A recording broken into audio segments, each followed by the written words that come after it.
concernant le duel Gouye Gui Reug Reug nga ne loo ma ci mën a wax. waaw Gouye Gui Reug Reug sama analyse quoi su doon maay Gouye Gui lu ma liggéey si doole dinaa xeeb. parce que Gouye Gui lu mu liggéey ci doole na ko xeeb ok parce que mi ngi bëree xale boo xamante ni ñëwul kàttan. te en même temps dafa am compétir. dafa am compétition. waaw muy Reug Reug. kon su ma doon Gouye Gui dinaa liggéey ci contact lu bëree bëri. ci combat bi. waaw parce que tamit yaakaar naa doole moom 50-50 lay doon. kattan gi 50-50 waaw kon ku gën a mandi bëri rek mën nga am dara quoi. yow kan nga jàpp ne moo ëpp bëri. si li ma gis. d'après li ñu jot a wane yow li nga jot a jàngat waaw. sama gis-gis bu gàtt. kan nga jàpp ne moo ëpp bëri. Reug Reug moo ëpp bëri selon yow si li ma gis quoi. ok Reug Reug moo ëpp bëri. waaw kon différence bi fan la mën a génne. différence bi daal si ki gën a pare ci contact ak xeex jàpp naa ne mën nga am dara. xeex aussi mën na def différence. waaw mën na nekk mais dama gis ñoom ñaar ñëpp kenn du ci xeexkat. moo tax mu indi la bëre bi teg quoi. dëgg yàlla Reug Reug bëre bi la gën a wane. Gouye Gui pareil. yaa may dégg. wax dëgg yàlla amu ci kenn koo xam ne dañ koy jàpp ne xeexkat la dëggantaan. franchement parler bëre bi moom lañ gën a avantagé. mais jàpp nga ni aussi ku gën a contact quoi ku gën a indi bëre jour boobu. ku gën a mandi bëre. mën nga am dara parce que man gis naa ne bu arbitre sifflé bëree fay am quoi benn instant. kan nga jox favori. favori su ma ko doon joxee Reug Reug laa koy jox. Reug Reug nga jox favori. face à Gouye Gui. foofu jeunesse bi moom nga jox favori face à l'expérience. mais bu ma jógee ci beneen combat aussi la jeunesse face à l'expérience mu war a opposer Papa Sow à Siteu lan nga ma ci mën a wax. waaw Papa Sow Siteu làmb la rek parce que ku ne am nga chance pour daan. parce que Papa Sow tëgg la mag la mais du mag. parce que ay moromam ñu ngi fi ba tey di ko ñaaxante.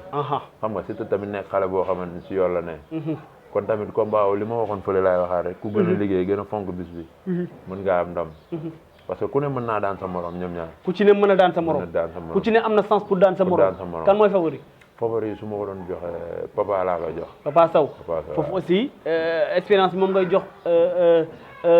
expérience bi ngay jox favori face à la jeunesse yooyu ok Papa Sow ngay jox favori foo ko teg Papa waaw comme li ma la waxoon ci Modou Lo Ama Baldé rek parce que Papa daan na ay ndaanaan yoo xamante ni Siteu daanagu leen quoi xam nga te Siteu tamit ndaw la bu nekk ci yoon xam nga war naa mën a daan favori bi daal du sori quoi favori bi bariwul maanaam 55-45 waaw côté yooyu côté boobu légèrement favori d'accord le combat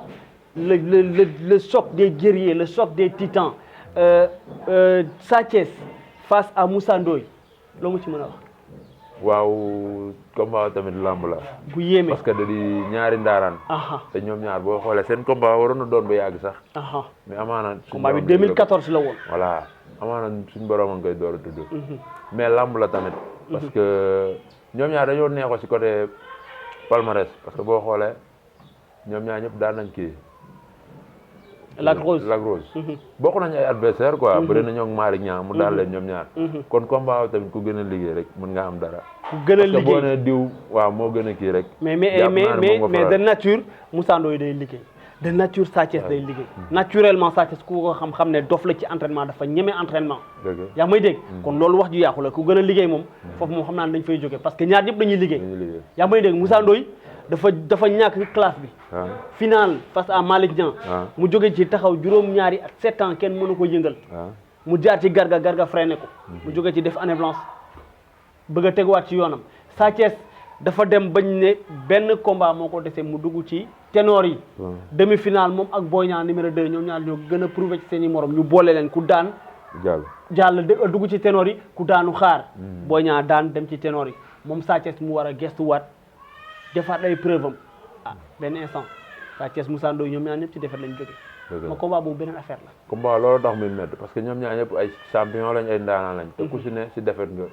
jóge te bëgg nga fi Boy Niang àgg nga àgg fa raw Boy Niang voilà parce que seen naataango la kon duñ nangu mu dugg ñoom ñi taxaw si bund bi de bëgg nañu raw Boy Niang man xam naa ni ku ci nekk boo ko laajoon tey bëgg na doon roi des arènes que ce soit Sa Thiès que ce soit Moussa Ndoye ñoom ñaar ñëpp ku ci ne bëgg na dem ba téye lamb ji voilà mais seen combat différence bi fan lay génne non différence pour man amu fa mooy li ma la wax rek ñoom ñaar dañoo bokk ay adversaire te boo xoolee ni mu demee quoi Malick Niang da leen a daan ñu daan kii ñu daan Lac Rose kon boo ne diw nga ëpp yaakaar rek da nga koo faral parce que li ñu wane ñoom ñaar pour man 50-50 la quoi. 50-50 la. amul favori. amul favori Sa Thiès 50 Moussa Ndoye 50 foofu amul favori d'accord ñu wàccaat tuuti ci espoir yi le duel Franc Tyson 2 loo ma ci mën a wax Franc Tyson 2 lamb la maa ngi dégg ne gars yi di dellu naan Franc mooy favori quoi mais man loolu du ma si d'accord parce que Tyson 2 ndaanaan la t'es pas d'accord Franc mooy favori non man d'accord ma ci loolu parce que Tyson 2 ndaanaan la dafa daan ñoo xamante Franc daanu leen en même temps dafa dugg parcelle mën naa ni di ko tegale kon Franc bu ko gars yi defee favori jàpp naa ne si mbapat bi la Tyson 2 bëre 19 combats Franc bëre 9 combats combats Tyson 2 signé 17 victoires 2 défaites Franc signé 9 combats 9 victoires moo tax mënumaa def Franc favori quoi kan mooy favori man si man quoi Tyson 2 mooy favori Tyson mooy favori d'accord moom mooy favori foo ko joxee favori Tyson 2 du si côté doole nag parce que ëppul Franc doole non mënul ëpp Franc doole bu ëpp doole di am Franc moo ëpp doole bu ma ko joxee favori rek si li mu wane ci arène te Franc wane gu ko foofu laa teg quoi parce que bu gars yi jàpp ni tamit Franc mi ngi compétir Franc dëgg la mi ngi compétir mais Tyson 2 mi ngi contact te mbër am na fooy toll boo xasee ba min géew yow mi nekk seen équipe di contact ak man mi dem fële di bëree ji daanaka benn la rek c'est presque la même chose benn la rek mais daal Franc ci Tyson nga jox favori Tyson laa jox moom nga jox favori d'accord bu ñu fa jógee beneen duel aussi des espoirs dama naan Garga 2 Mama Lamine loo ma ci mën a wax Garga 2 Mama Lamine waaw loolu tamit làmb la rek parce que Mama Lamine xale la bu nekk ci yoon xam nga Garga 2 du mag mais moo jiitu Mama Lamine ci làmb te Garga 2 tamit wane na loo xamante ni non Mama Lamine wane na loo xamante ni war na bëre ak Garga 2 kon combat boobu noonu su ma doon joxe favori nag Garga 2 laa koy jox Garga 2 mooy parce que boo xoolee moo xaw parce que moo yéeg ba tool ci wenn niveau bi waaw te boo xoolee ñu freiné ko mu gestu gestuwaat may sens booy bi gën a prouvé ci booy yi voilà parce que Mama Lamine dafa jóge ci suuf di daje jëm sa kaw te sama gis-gis boo xoolee moo gën a sàcc doole quoi kan Garga 2 mu xaw a sàcc doole tuuti mën nañoo ñëw ba jour si nag ñu tolloo doole mais li ma yaakaar man laa wax Garga 2 moo ëpp doole quoi d'accord su liggéey ni mu war a liggéey rek mën naa am dara mën na am dara mais Mama Lamine tamit champion la non Mama Lamine champion la loolu moom dafa leer mais kan nga jox favori favori su ma doon joxe Garga 2 laa Garga 2 nga jox favori voilà parce que moom moo ëpp expérience aussi ñi mu jot a bëreel sawaay Mama Lamine bëreegul ak ñoom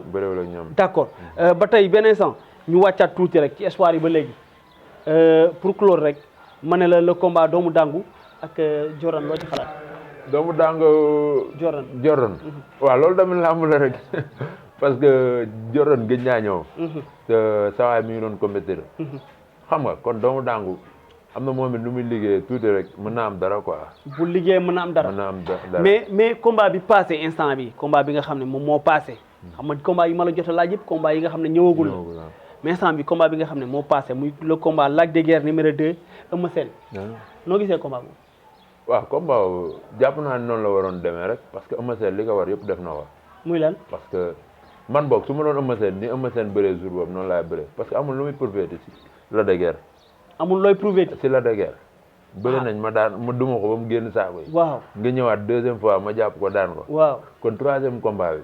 aw ma leneen lu may prouvé waaw mais bu troisième combat bi dafa ñëw pour égaliser non Lac dafa ñëw pour égaliser na de côté Lac de Guiers ngay waxe quoi waaw man si côté Eumeu Sène non mais Lac égaliser na de instant bi Lac de Guiers 1 Eumeu Sène 1 ak benn combat non man victoire yooyu du ma si kii ah non victoire la l'arbitre reste le maître du terrain c'est na victoire yooyu bëgguma ko non waaw d'accord mën nga ne bëggoo ko mais victoire la instant bi égalité parfaite la Eumeu Sène am na ndam ci Lac am na ndam ci Eumeu Sène bëri nañ benn combat ni looloo fi ne waaw dëgg la voilà dëgg la li nga wax dëgg la mais yow combat bi nan nga ko jàngatee combat si ko man côté la Lac de Guiers laay blâmer quoi Lac ngay blâmer waaw lu tax parce que nee nañ moo gën a neex xale sax ah mais est-ce que loolu taxaw na ay non bàyyi ma ñëw moo gën a neex xale ñëwal moo ëpp doole ok yow xam nga ne Lac de Guiers moo ëpp Eumeu Sène doole ok moo jël si revanche waaw kon su ma doon Lac de Guiers bu arbitre sifflé damay wàcc sama tànk yi topp ko dama koy jàpp daan ko wala mu génn saako yi uti ko mais Eumeu Sène daanaka benn est-ce que génn na fa saako yi sax waaw mais Eumeu Sène aussi est-ce que li mu bëri keroog est-ce que mës na koo bëri ah mais combat bu ne ak lu mu laaj quoi ñaa ces 10 dernières années combat yi dàq ci arène bi Eumeu Sène moo ko bëri man loolu laa waxoon ne avant combat n'est-ce pas kon est-ce que Eumeu Sène war na mën a ñëw tamit livrer combat bi mu livrer keroog ah avant combat léewtoo combat bi ba fin avant combat laa sama gars yi dama ne leen su ma doon Eumeu Sène ba bi sifflé combat bi du ma ci yàqam dara Lac de Guiers lu mu indi rek ma fekk ko ci mais Lac de Guiers ñëwul yaa jël si revanche ñëw wane ko dara neexul moom ba ñu amoon lu ñu gën a neexul bu ñu amoon lu ñu gënal dañuy jël lay am kenn daan sa morom quoi. mais liñ gis neexul parce que ñi ngi woon stade ñëpp te dañoo dagg suñu jiite yëpp teel a dem. mais Lac te gis ñu ko bëre Lac laa balaame. ok concernant le combat kii Modou Anta ak Diène Diouf Kéré foofu la ko wax. waaw loolu tamit làmb la woon rek parce que Modou Anta li mu waroon def yëpp def na ko. ok booy bi da ko sàcc doole rek. te xam nga booy bi mën naa daan keneen ku dul Modou Anta. mën na daan keneen. ku dul Modou Anta. ok xam nga. Modou Anta moom def na li mu waroon def. li mu waroon def yëpp def na ko entraîné na ñëw na bëre na ñàkk pour man quoi booy bi mën na daan keneen ku dul moom tamit Modou Anta na liggéeyaat rek jéem a ñëwaat. na liggéey parce que booy bi champion la buñ ko. Modou na liggéey jéem a ñëwaat. waaw loolu mooy wax ji. loolu mooy wax ji mais def na li mu waroon def yëpp. lépp tout. bëre na ñàkk sama gis-gis quoi man. d'accord rakk ji ba tey ci Korité mbër rek benn instant. tey jour bi lan nga koy tëjee. jour bi lu ma koy tëjee comme. jour tey bi. mais reer ba suur rek tëdd nelaw. noonu nga koy tëjee. kese suba ma koy fajar dem entraînement. demain matin tey nga dem entraînement. d'accord c'est comme c'est l'habitude de le dire série di am ci benn épisode yow c'est pas la première fois ma déplacé ñëw seet si la. dëgg aussi xam naa ne ce ne sera pas la dernière fois. tey ci Korité bi lan ngay tàggatoo ñu lay seetaan. waaw damay santaat yàlla rek. sant sama ñetti waajur yi di sant suñu waa ko ñëpp di sant sama mbokku ñaambur yi. di sant waa ginnaaw raay bi set ASC yi fi ne yëpp ñu ngi sant ñëpp di woo ñëpp si combat bi. di sant suma gars yi ku ci mel ni ay ñoom Mbaye Sané Mor ñoom Jamil ñoom Zo Jules ñoom Mambay Lamine ñoom Mama maa ngi woo képp koo xamante ni daal soppe Niang Ballo nga maa ngi lay woo di woo comme ASC yu ndaw yi fi nekk ku mel ni ay waa Ban bi waa Café gi waa Roubé xam nga waa dox sama équipe bi maa ngi woo ñëpp ñu ñëw jàpp ci bis bi quoi suñu borom defal ñu ndam. jaajëf ñëpp tout nag gars yi ñëw jàpp ci jour ji. gars yi déplacé wu dem feesal. feesal làmb ja. suñu borom defal ñu ndam. ñu ñëw feete ci victoire bi fii. parole de Niang Ballo en ce jour spécial Tabaski 2020 Korité maa ngi naan Tabaski man moom maa ngi anticipé di Korité 2021 ñoo ngi woon fii ci Pikine ginnaaw raay le pensionnaire de l'écurie Texas l'espoir de l'écurie Texas moom laa ñëwoon seet si tey muy Niang Ballo nee na gars yi mi ngi waajal combat waajal leen ko samedi 22 mai samedi 22 mai contre Baye Talla bu écurie Thiaroye Cap Vert jaa ngeen def sama gars yi